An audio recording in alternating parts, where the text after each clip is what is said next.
Assalamualaikum warahmatullahi wabarakatuh. Perkenalkan, nama saya Muhammad Syafi Firmansyah.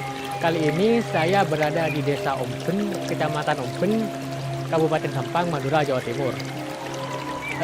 Saya akan mengeksplorasi tempat wisata yang konon dulu itu sebelum adanya sumber mata air ini ada sangkut pautnya dengan sejarah Jokotole. Lebih lanjut, kali ini saya akan mengajak juru kunci, anak dari juru kunci yang sudah diwariskan turun-temurun.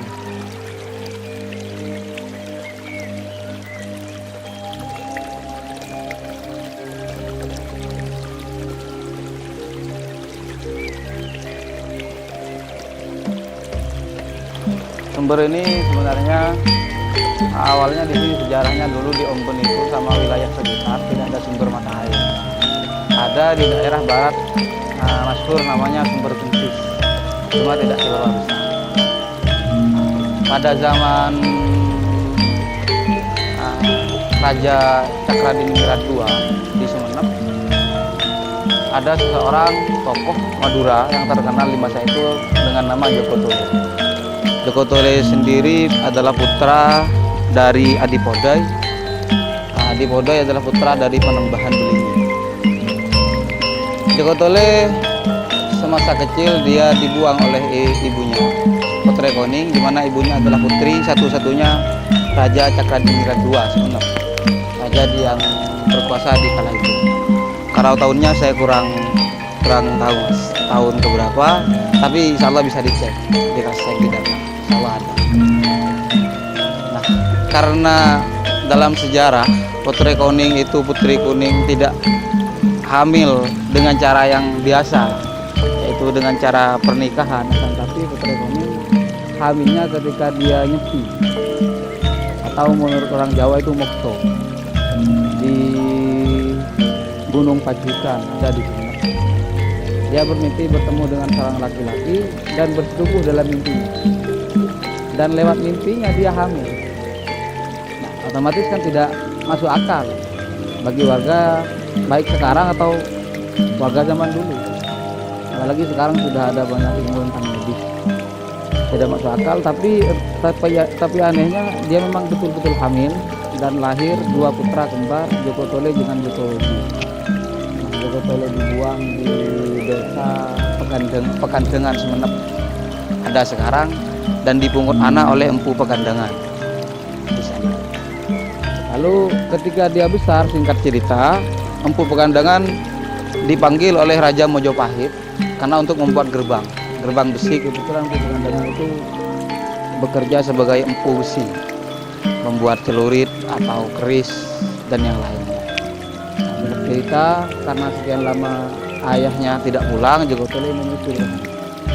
Karena melihat bakat Jokotole yang besar dan mumpuni, akhirnya Jokotole diminta oleh Raja Majapahit untuk menjadi anak angkatnya, dan ayah angkatnya setuju. Nah, setelah beberapa tugas yang Jokotole emban sukses, Jokotole dinikahkan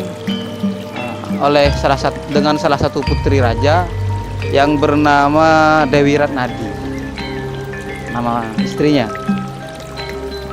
Setelah beberapa tahun Jokotole ada di sana, akhirnya Jokotole hendak pulang ke rumahnya di sini, ke rumah ibunya.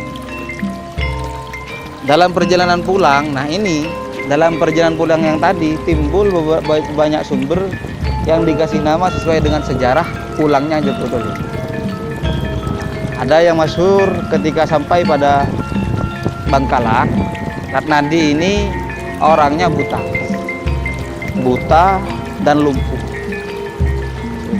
Nyampe ke Sumenep, Ratnadi pengen minum tapi tidak. Nyampe ke Bangkalan, Ratnadi pengen minum tapi tidak menemukan sumber mata air di sana karena toko kan masih nggak ada.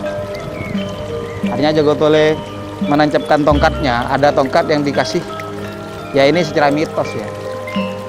Nah, ada tongkat yang dikasih raja ditancapkan pada tanah atau batu, lalu menyembur mata air dan sumber yang keluar mengenai kedua mata Ratnadi sehingga matanya sembuh. Lalu sumber itu dinamakan dengan sumber Socah. Socah sendiri dalam bahasa Madura diterjemahkan dengan mata. dan desanya pun dinamakan Desa Sultan. Ada di Bangkalan. Nah, tentang di Omben ini yang sekarang kita pijak ini, sejarahnya ketika nyampe pada tempat ini, ada kitabnya di rumah, kitab sejarahnya, tapi menggunakan bahasa Jawa kuno. Bisa diterjemahkan oleh orang-orang yang ahli di bidang itu. Karena saya mendengar orang menerjemahkan. Ketika nyampe pada tempat ini, Joko Tole beristirahat di sebuah pohon besar.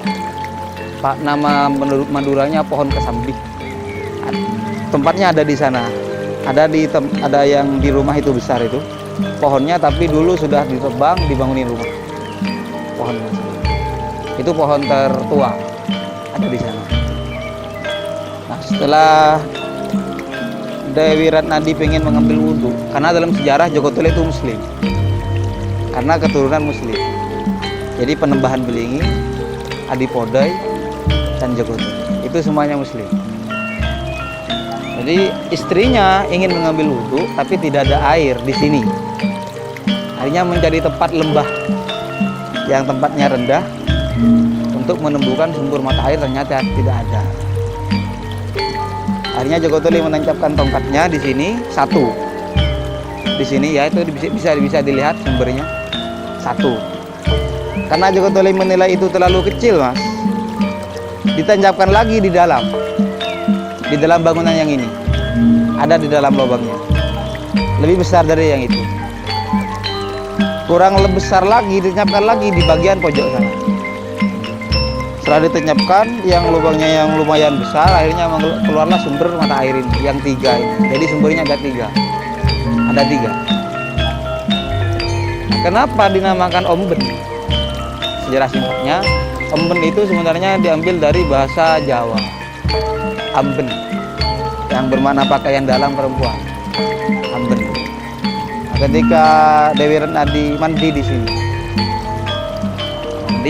Masya Allah mandi besar, karena waktu itu beliau sedang haid. Tapi pengen mengambil wudhu tidak apa-apa untuk wanita haid. Mandi, pakaian dalamnya dibawa oleh arus air tanpa disadari oleh Dewi Ratnadi. Setelah sekian lama, setelah mandinya selesai, Dewi Ratnadi sadar, loh pakaianku mana kok hilang. Lalu dia menyadari bahwasanya pakaiannya hilang di bawah arus air.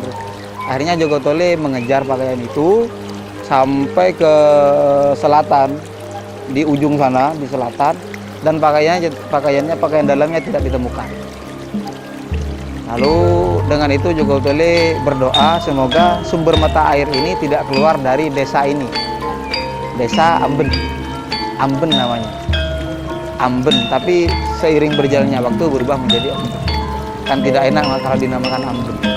Amben itu artinya pakaian dalam perempuan. Jadi seiring berjalannya waktu namanya berubah menjadi Omben. Dan bisa dibuktikan sumber ini tidak sampai pada laut, sampai laut. Tidak. Iya, tidak. Hilang. Tapi anehnya juga hilangnya tidak tahu sampai mana. Tidak ada orang yang bisa melihat ujungnya sampai sekarang. Ujung airnya nggak ada. Ya tiba-tiba aja hilang, habis. Dari yang memiliki sumber ini Joko Tole. Jadi setelah itu Joko Tole melanjutkan perjalanannya dan masih banyak cerita yang panjang lagi sampai ke untuk menemui ibundanya Potrekoning. Kemudian sesingkatnya akhirnya Joko Tole diangkat menjadi raja ganti dari Cakradiningrat II dan menjabat menjadi Raja Sumba. Nah di sini yang saya katakan tadi yang paling kecil, iya, yang paling kecil yang ini. Memang lumayan besar sih, tapi tidak bisa dibayangkan bagaimana yang di dalam. Andaikan orangnya banyak bisa dibuka pintu yang dari atas, kita bisa lihat sumber yang di bawah. Ada memang di dalam bangunan ini genangan air cukup tinggi. Yang bangunan yang di barat, yang paling barat itu, ya, yang di sana. Bangunan ini saya tambahi milik Belanda. Iya, bekas bangunan dari Belanda. Dan ini tempat mandi mereka. Ini ya kolam. Ini apa ya? Enggak dangkal seperti ini asalnya. Cuma karena banyak daun yang jatuh dan tidak dibersihkan, dan kemudian tidak ada yang mau mandi di sini, warga sekitar, akhirnya tidak terawat dan sampai tempatnya menyedihkan. Dulu kalau ini mau diisi, nah ini batu-batu diambil, ini disumbat. Jadi airnya mengalir ke arah barat. Dan bisa kita lihat tahunnya, tahun pembangunan, ada di bagian pintu. Nah, tertera, mungkin kalau di kamera kurang jelas, 1927, kita belum merdeka.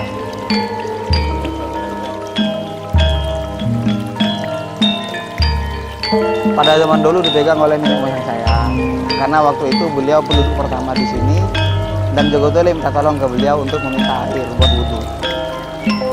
Akhirnya dikasih air oleh eyang itu dulu. Cuma airnya yang ambil di sumber kentis yang saya katakan tadi, di daerah Rapa. Karena airnya tidak cukup, akhirnya Jogo Tole mengajarkan ini dan dititip sumbernya.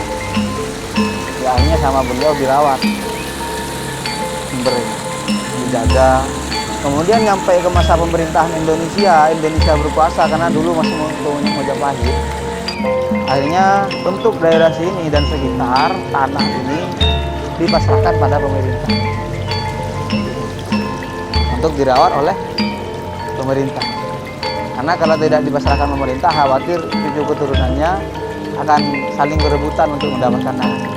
Takut mengambil keuntungan agar bisa dinikmati oleh halayak umum dan menjadi tanah wakaf untuk umat, akhirnya diwakafkan untuk pemerintah.